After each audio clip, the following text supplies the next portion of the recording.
This week on the podcast, I'm joined by Mark Boutin, the founder of WhitesPoint, an investment firm based out of Portland that specializes in acquiring real estate and other operating businesses. As you'll hear, Mark's a really smart and interesting guy. We have a great conversation about his background, what led him to founding WhitesPoint, what he plans to do in the future, and he shares some great advice along the way that I think you'll find some value in. So this is the Randy Forcier podcast. If you can do me a huge favor, subscribe on Spotify, Apple, or YouTube. Follow the podcast on social media. We're on Facebook and Instagram. I appreciate you listening. Appreciate all the support. Here's Mark.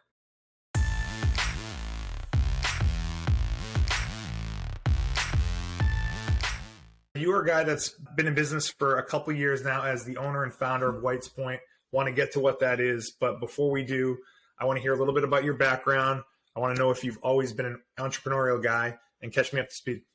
Yeah, no, thanks. Not always an entrepreneurial guy. Kind of came to me a little bit later in life. My background is accounting and finance. I went to school for accounting, got my CPA designation, and worked in public accounting and then in companies as CFO, director of finance type person. Yep. And I did that for about 20 years, and it all culminated a private equity firm where we were buying these small businesses. And I realized that I was building wealth and doing all these amazing things for other people that own the businesses. And I kind of took a hard look at myself and said, why am I doing this for all these other people? Why aren't I doing it for myself and my family? And that's when it kind of had a mindset shift and changed to an entrepreneurial mindset, and thus the birthing of WhitesPoint and everything that we have going on. That's really interesting that you say that. I think back to my background. I'm in residential lending, as we've talked about before, but I remember there was a time early on before I got into that, I realized that I was making a lot of money for a lot of other people. Yeah. And then it clicked to, I should be making that money for myself. How can I make that change? So I can understand that shift in your mindset and then kind of following with that. So with that said, what is WhitesPoint? Yeah, WhitesPoint is a private holding company that owns and operates real estate as well as operating businesses. Our first venture into owning stuff was real estate, and I did that for a couple of years to try to get really good at that, master that. And now I'm branching off into starting operating and managing operating businesses. Yep. And I have a couple of those in the portfolio now as well. When you started WhitesPoint, were you thinking real estate primarily, or you just know you wanted to do something in finance and it kind of led to real estate to start? Yeah, I had always had, I guess, a love for real estate. I'd always looked at it, wanted to do it, but never did it. And my W-2 career culminated at a private equity firm where we were buying small businesses and managing them. So as I was thinking about doing something for myself and my family, I knew that I wanted to create something. Real estate was the first foot in the door, if you will, to take ownership and manage an asset. But in the back of my mind, I knew that I wanted to create something bigger and layer on the operating businesses after I, did the real estate and then, do that for a while, then start branching out. So in my mind, I knew it wanted to be bigger, but real estate was the first, foot in the door to do something. Now, what did that look like to start for the real estate part of things? It looked kind of messy if I'm looking back at it. You'd kind of just immerse yourself, books, podcasts, networking, conferences, just kind of, drinking from a fire hydrant, trying to educate myself what I wanted to do. There's so many different angles and things you can do within real estate. I was just trying to figure out what was going to work best for me. Mm-hmm. It took me 6 months to really get my feet under me and feel comfortable. And after 6 months, I was presented with a deal. And at that point, it was kind of it was a test of, okay, Mark, are you going to do this, or are you just all talk? And push came to shove, and I said yes. And, it's been 3 years and no looking back. So it's been awesome. But to begin with, it was just kind of trying to take all this information, because it's everywhere, and just parse it down to what do I want to do? When it comes to real estate investing, like you said, there's a ton of information. So to kind of take all of that and filter it into something that's actionable, it's easier said than done. There's a million people that want to do these sort of things, but actually taking action is a big first step. So in terms of that first real estate deal, what did that look like? Was this a single family portfolio, a big multifamily property, a hotel? What does that look like for you? Yeah. So just for everybody listening, I'm located in Maine, from Maine. And as I was looking at the deals, I was looking in Maine thinking, I need to buy something in my backyard. And being a finance guy, of course, I was analyzing the numbers and how much, cash on cash and my returns and all that would be. And the numbers just didn't make sense to me. So what I started doing is obviously on podcast, I heard long distance investing, and I was like, okay, I'm going to look into this. So I started looking at other markets and how I could make it work, because I was determined to invest. But just because the numbers didn't work, I wasn't just going to give up and say, okay, this isn't for me. I was going to find a way somehow, some way. So I started looking at other markets. So, it's kind of crazy. I didn't feel comfortable doing it in my backyard because of the numbers, but I felt comfortable doing it over 1,000 miles away where the numbers were better, but I couldn't see it. So it was an interesting way to do a first deal. But my first deal was a single family home in Michigan that was pretty run down, pretty messy. So I went in and bought it, completely rehabbed it, rented it out, and let it season. And then after a little while, I went to the bank and refinanced it and pulled out my initial cash, and then I was hooked. Yeah, that's a great first transaction, but it is a scary thing to think about investing away. Honestly, I have a hard time thinking about investing even in Seacoast, New Hampshire, or north of Portland. So I focus most of my stuff in that Biddeford, Saco area. So to do something 1,000 miles away takes a pretty big leap of faith. One of the barriers comes to mind is who's going to manage this property, who's going to fix something if something breaks. How did you handle that? Yeah. So I networked with a lot of people, talked to people, built the relationships, and I found somebody that was kind of like a one-stop shop. They helped me find the deal. After I found the deal and purchased it, they would do the rehab. And then after the rehab, they would do property management and manage the day-to-day. So it was a really good setup where, it was just one person and I managed the manager. But I had to really build trust in them, because like I said, if something went wrong, it wasn't just me driving 5 minutes down the road. It was me jumping on a plane and, trying to fix stuff. So a little nerve-wracking, but like I said, sometimes you just have to be creative and determined and find a way to make stuff happen if you really want it.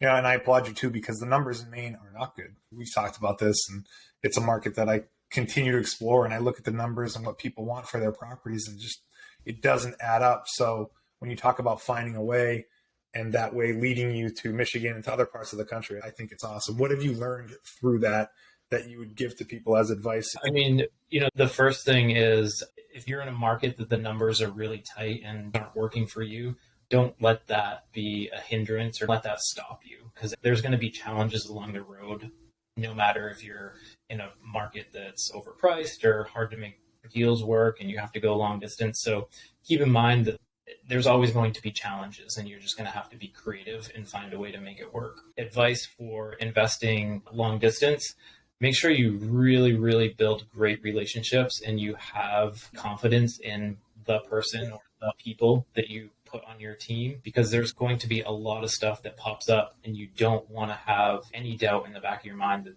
the person or the people that you have on your team, if you have a shadow of a doubt, don't do it. It's not worth it. You're putting a lot at risk. So just really, really be sure that you're picking the right person. I think I lucked out. I got some good people on my team, but there was always stress, and you have to work through it. But finding the right team is paramount.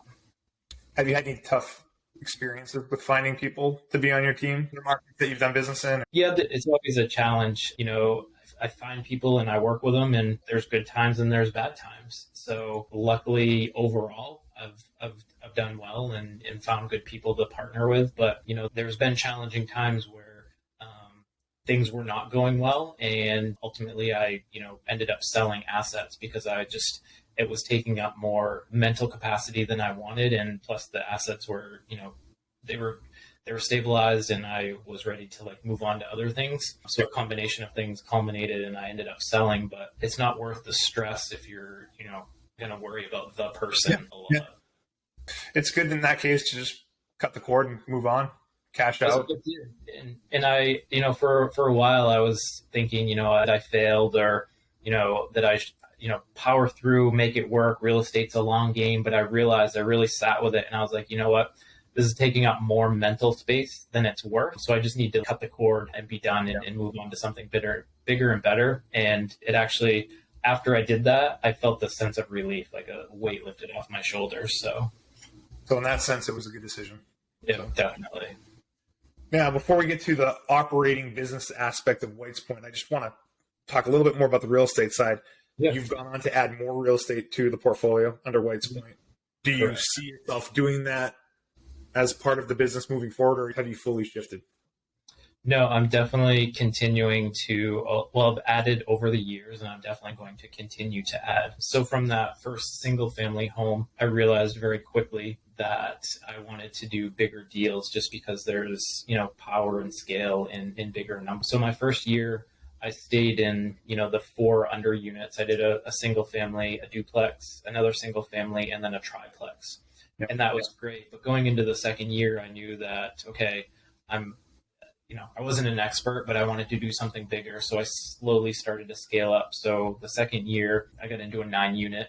And then from there, I was like, okay, let's continue to scale up a little bit. So then I got into a couple of 30 units, 2 separate 30 units. So the deal size has just gradually increased. And, each incremental increase in size, it's another learning curve, but it's all great stuff. It's still, real asset. So from here, we're going to continue to add probably larger assets. I'm looking at between the 50 and 100 units now. So another step up. But yeah, continually to scale up in the real estate for sure.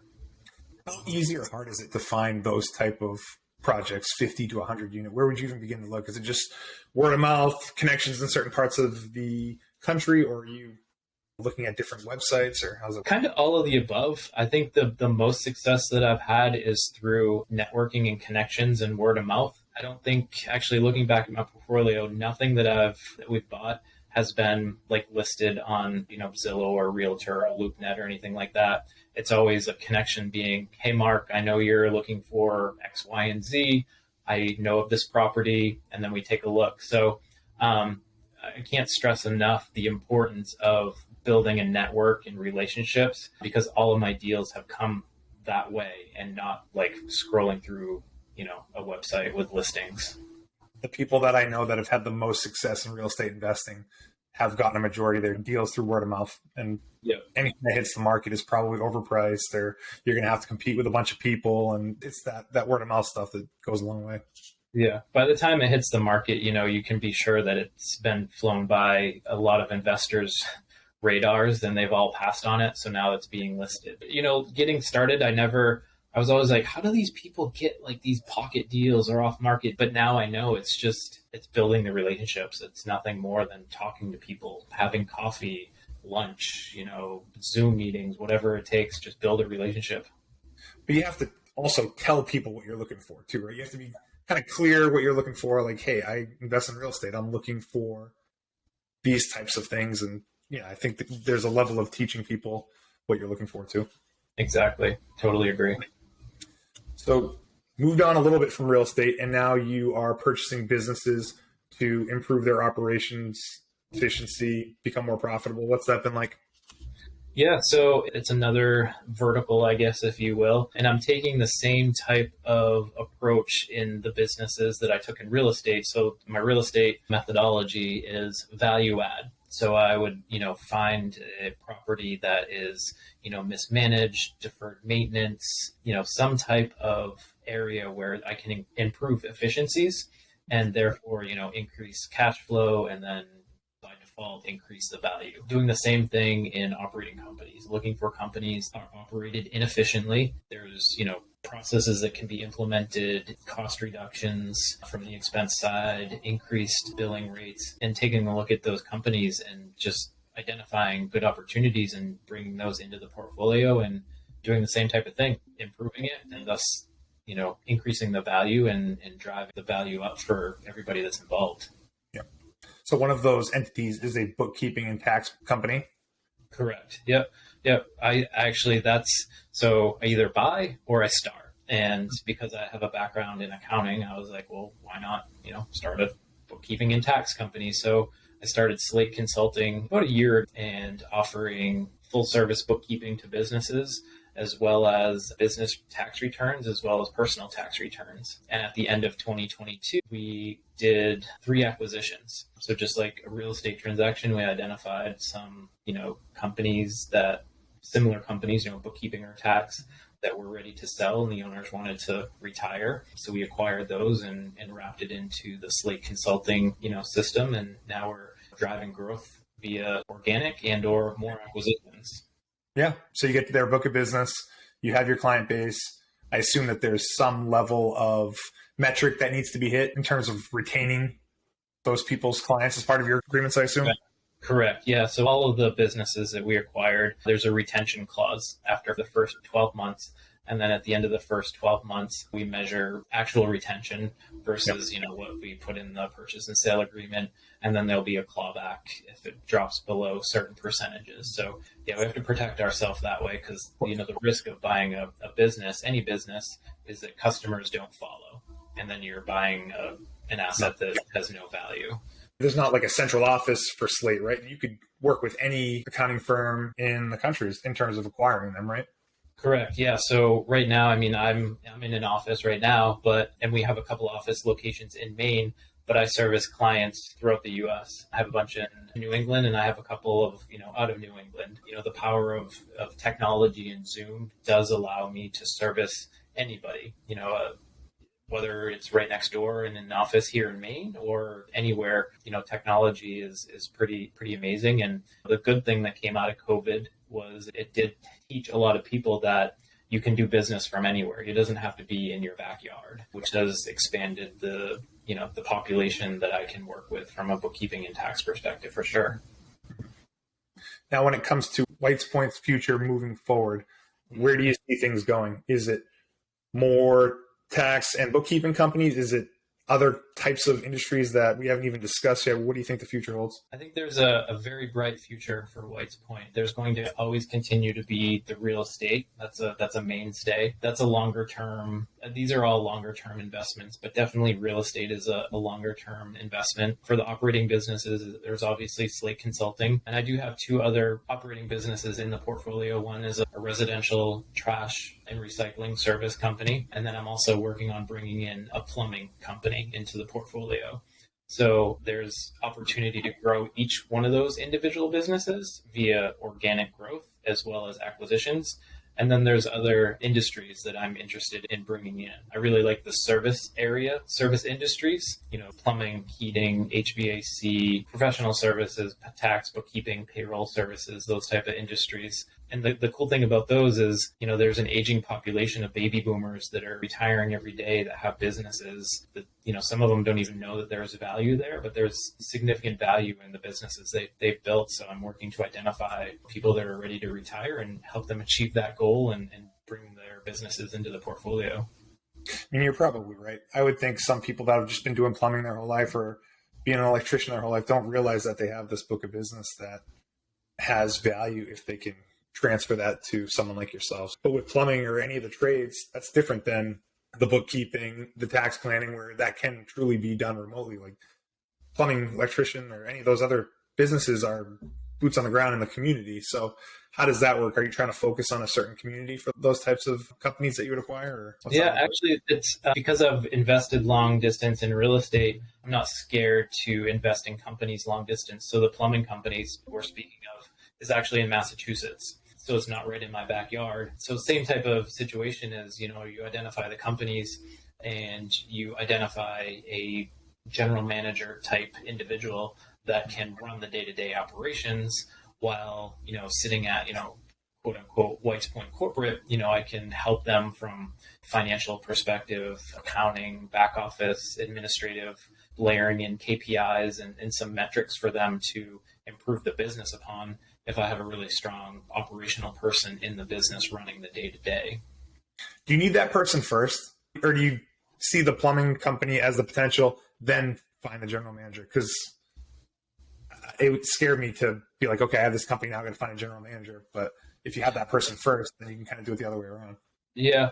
A lot of times when you're looking at these businesses, there's actually that person in the business that hasn't been empowered So you find a business that's just been running, for a number of years, and this person's been working there, and they have a ton of information in their head, and they've been doing the job and actually running the company, but they didn't even, because there was another owner running the business. So once you help the owner retire, you empower that person, basically the second in charge, and say, okay, like I'm going to come in, we're going to breathe some new air into the company, help scale, grow. We're going to empower you, make you the man, and then they're, get them jazzed up, and then it breathes, a second wind into them, and then they're off to the races.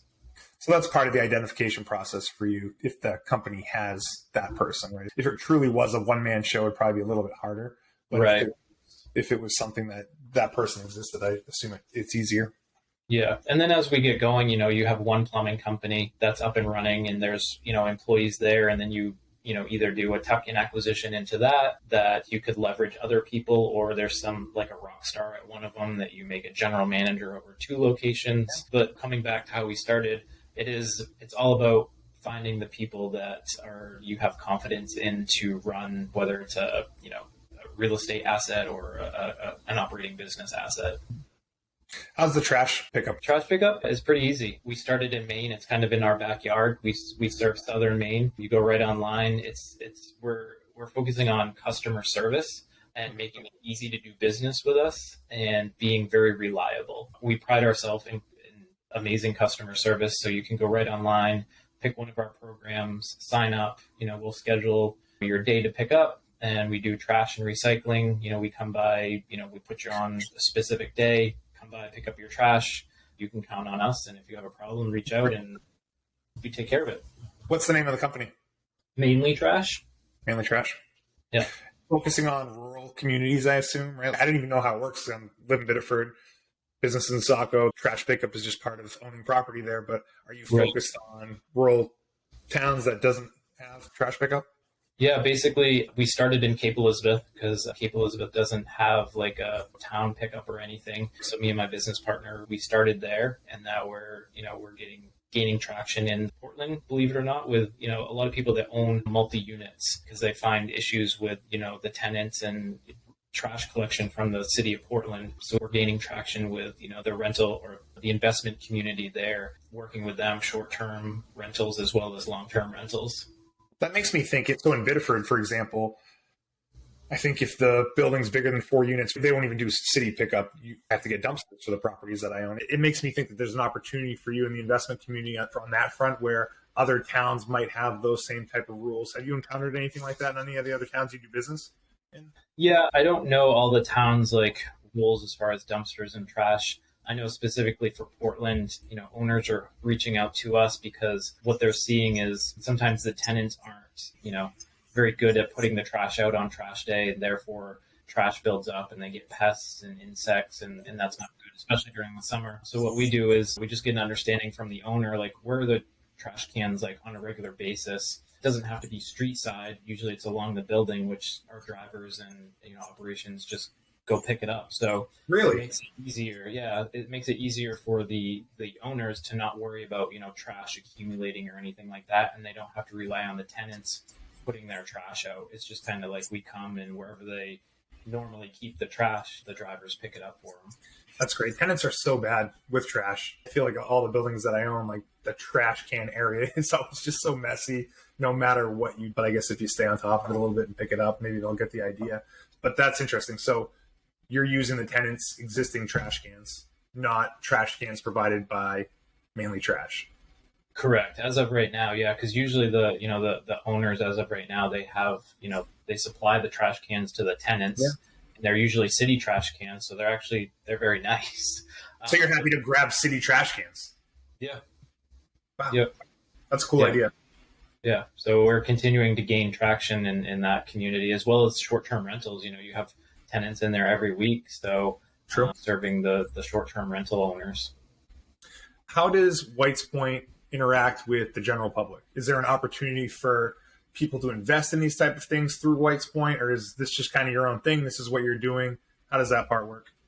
Yeah. Each deal is kind of, it's deal by deal, but I do take investors. I have worked with investors. One of the apartments that we bought in Georgia, one of the 30 units, we did a real estate syndication.